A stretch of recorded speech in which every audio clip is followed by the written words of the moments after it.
Ananda semua, bagaimana kabarnya hari ini? Semoga selalu dalam keadaan sehat ya. Ananda semua, pada hari ini kita akan belajar mengenai norma dalam adat istiadat di daerahku. Sebelumnya, perkenalkan nama ibu. Yang pertama ada Abda Aulia Ilma, yang kedua Anissa Rahmayani, dan yang ketiga Khairiyah. Ananda semuanya, tujuan pembelajaran kita pada hari ini yaitu yang pertama, peserta didik dapat mengidentifikasi definisi norma. Yang kedua, peserta didik dapat mengidentifikasi definisi adat istiadat. Selanjutnya, peserta didik dapat mengidentifikasi norma dan adat istiadat yang berlaku di sekitarnya. Selanjutnya, peserta didik dapat mengidentifikasi norma dan adat istiadat yang ada di Indonesia. Yang terakhir yaitu peserta didik dapat menyimpulkan materi pembelajaran yang telah dipelajari. Ananda semua, mari kita amati gambar berikut. Nah, setelah Ananda amati gambar tersebut, dapat diberi penjelasan bahwa gambar tersebut merupakan percakapan 5 orang anak yang membahas mengenai adat istiadat yang ada di Bali, di mana mereka menceritakan bahwa adat istiadat di Bali sangatlah kental. Pada saat Nyepi, masyarakat Bali tidak ada beraktivitas di luar. Lampu dan alat elektronik pun tidak dinyalakan. Hal tersebut dilakukan oleh masyarakat Bali karena menjadi suatu bentuk norma dan penghormatan pada Hari Raya Nyepi. Tahukah Ananda apa itu norma? Norma merupakan aturan yang dibentuk karena adanya suatu kebutuhan masyarakat akan ketertiban yang ingin dicapai dalam kehidupan sehari-hari.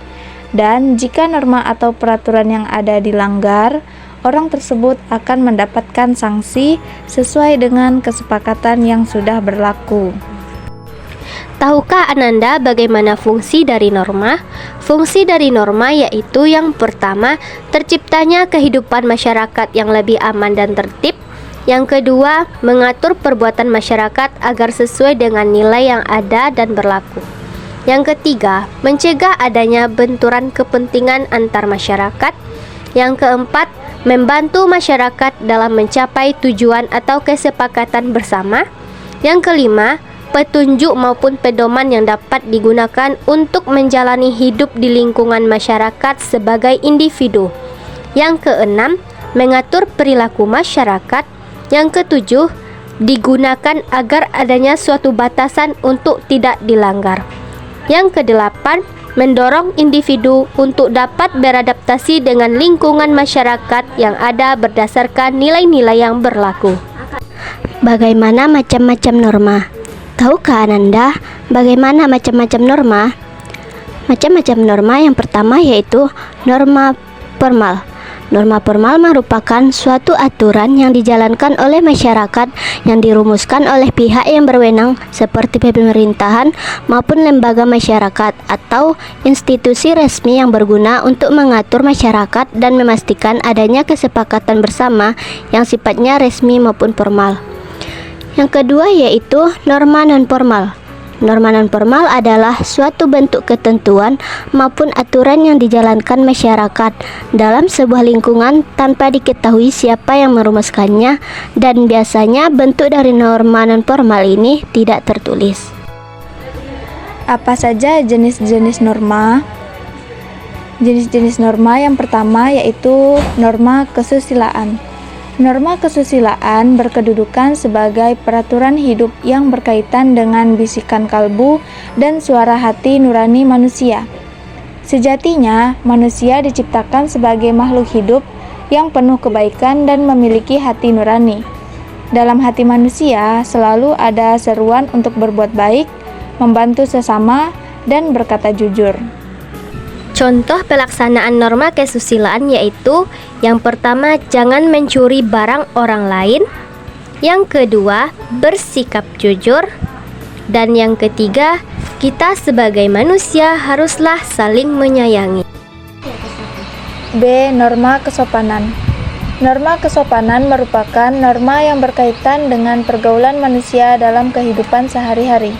Norma kesopanan bersumber dari tata kehidupan atau budaya yang berupa kebiasaan-kebiasaan masyarakat dalam mengatur kehidupan kelompoknya. Sebagai makhluk sosial, manusia cenderung berinteraksi dengan manusia lain. Berikut contoh penerapan norma kesopanan. Gambar pertama mencontohkan bahwa yang muda harus menghormati yang lebih tua. Gambar kedua mencontohkan bahwa ketika kita akan masuk rumah, kita harus mengetuk pintu terlebih dahulu.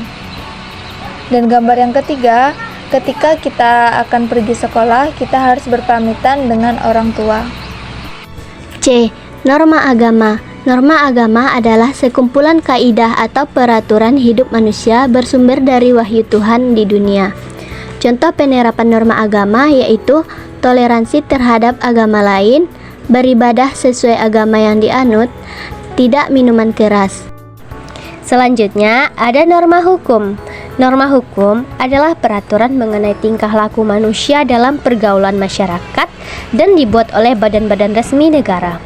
Norma hukum ini bersifat memaksa, sehingga perintah norma hukum harus ditaati, sedangkan larangannya harus dijauhi. Contoh dari norma hukum, tidak boleh menyuap.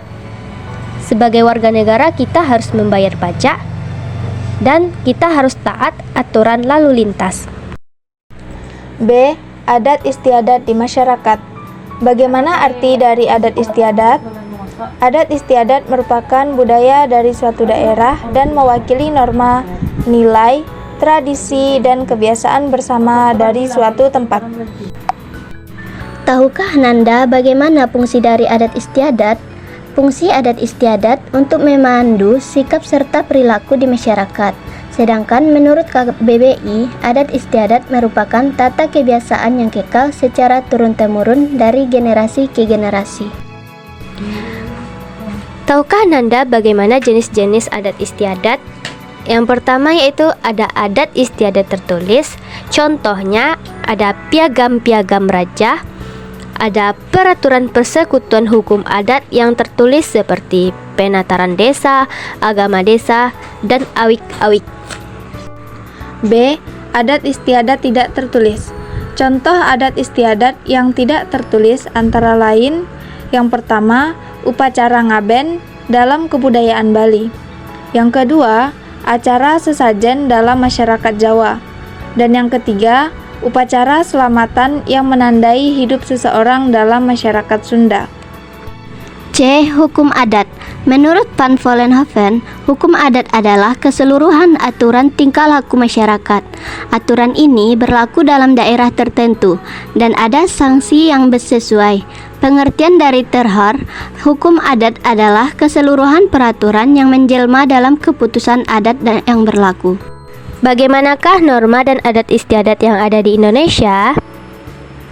Sebagai contoh, di Bali ada pemimpin dan petugas adat yang bekerja sama dengan pemerintah daerah. Mereka disebut pecalang. Pecalang bertugas menjaga keamanan dan ketertiban wilayah secara umum, sehingga upacara adat yang diselenggarakan dapat berjalan dengan tertib dan aman. Selanjutnya, masyarakat Baduy di Kabupaten Lebak, Provinsi Banten, memiliki aturan memisahkan wilayah Baduy dalam dan Baduy luar. Di wilayah Baduy dalam, masyarakat sama sekali tidak boleh menggunakan alat elektronik termasuk kamera. Tidak ada listrik di area tersebut. Masyarakat juga tidak boleh mengembala ternak di area aliran sungai. Tidak diperkenankan masuk ke area hutan tertentu dan masih banyak aturan lainnya. Selanjutnya, masyarakat Pulau Lembata, Nusa Tenggara Timur. Di sana ada kebiasaan berburu paus pada Mei hingga November. Kegiatan ini telah berlangsung sejak ratusan tahun lalu dan menjadi bagian dari upaya masyarakat tradisional untuk memenuhi kebutuhan protein warganya. Nah, selanjutnya kita akan melihat contoh adat istiadat yang ada di Indonesia. Yang pertama, ada adat istiadat berupa sekaten. Sekaten diselenggarakan di alun-alun utara Keraton Yogyakarta. Masyarakat dan wisatawan bisa menyaksikan langsung upacara sekaten. sekaten menjadi tradisi masyarakat di Jogja ketika Maulid Nabi Muhammad SAW. Yang kedua, ngobeng. Ngobeng adalah tradisi menjamu tamu yang dilakukan masyarakat Palembang, Sumatera Selatan. Acara ngobeng sebagai bentuk menghargai tamu dan mempererat silaturahmi. Ngobeng diadakan untuk acara pernikahan, syukuran, khitanan, dan perayaan hari keagamaan. Selanjutnya, mandi Tian Mandaring. Provinsi Lampung, Sumatera memiliki tradisi mandi Tian Mandaring. Tradisi ini adalah upacara mandi untuk hamil 7 bulan. Menurut kepercayaan masyarakat sekitar, upacara mandi Tian Mandaring bertujuan supaya ibu melahirkan dengan selamat. Anak yang dilahirkan juga selamat dan sehat tanpa ada gangguan. Yang keempat, ngaben. Ngaben adalah salah satu bentuk adat istiadat yang ada di Bali. Ngaben adalah proses penyucian roh dengan cara membakarnya menggunakan api agar bisa kembali ke Sang Pencipta. Tujuan dari upacara ngaben adalah mempercepat raga sarira agar dapat kembali ke asalnya. Secara khusus, ngaben dilaksanakan karena wujud cinta kepada para leluhur dan bakti anak kepada orang tuanya. Yang kelima, ada tradisi Komomose dari Buton Tengah. Tradisi ini merupakan tradisi turun-temurun mencari jodoh yang masih dilestarikan hingga saat ini di Kecamatan Lakudo, Buton Tengah, Sulawesi Tenggara. Komomose diikuti oleh anak gadis yang belum balik dan didampingi oleh anak gadis yang sudah dewasa dan belum menikah sebagai pemandu selama pelaksanaan tradisi Komomose. Selanjutnya, Tedak Sinten yang berasal dari Jawa. Tedak Sinten adalah rangkaian prosesi adat yang diselenggarakan pada saat pertama kali seorang anak belajar menginjakkan kaki ke tanah.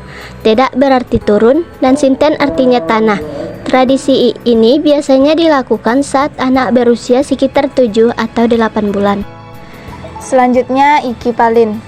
Iki Palin sendiri merupakan adat yang dilakukan oleh suku Dani. Masyarakat di suku Dani percaya jika memotong jari atau Iki Palin ketika ada anggota keluarga yang meninggal, ia bisa terhindar dari malapetaka. Selanjutnya yaitu ada gigi runcing yang berasal dari Mentawai. Di pedalaman Kepulauan Mentawai, Sumatera Barat, tepatnya di suku Mentawai, ada salah satu adat istiadat yang cukup unik, yakni gigi runcing. Tradisi tersebut diperuntukkan kepada perempuan. Selanjutnya, Tingkeban. Upacara adat Tingkeban merupakan ritual yang dilakukan oleh masyarakat Jawa yang diperuntukkan untuk seorang perempuan yang hamil dengan kandungan usia 7 bulan. Dalam upacara mitoni, acara ini meliputi siraman air bunga serta doa agar kandungan selamat sampai hari minha persalinan. Nah, demikian penjelasan dari Ibu terkait mengenai materi norma dalam adat istiadat di daerahku.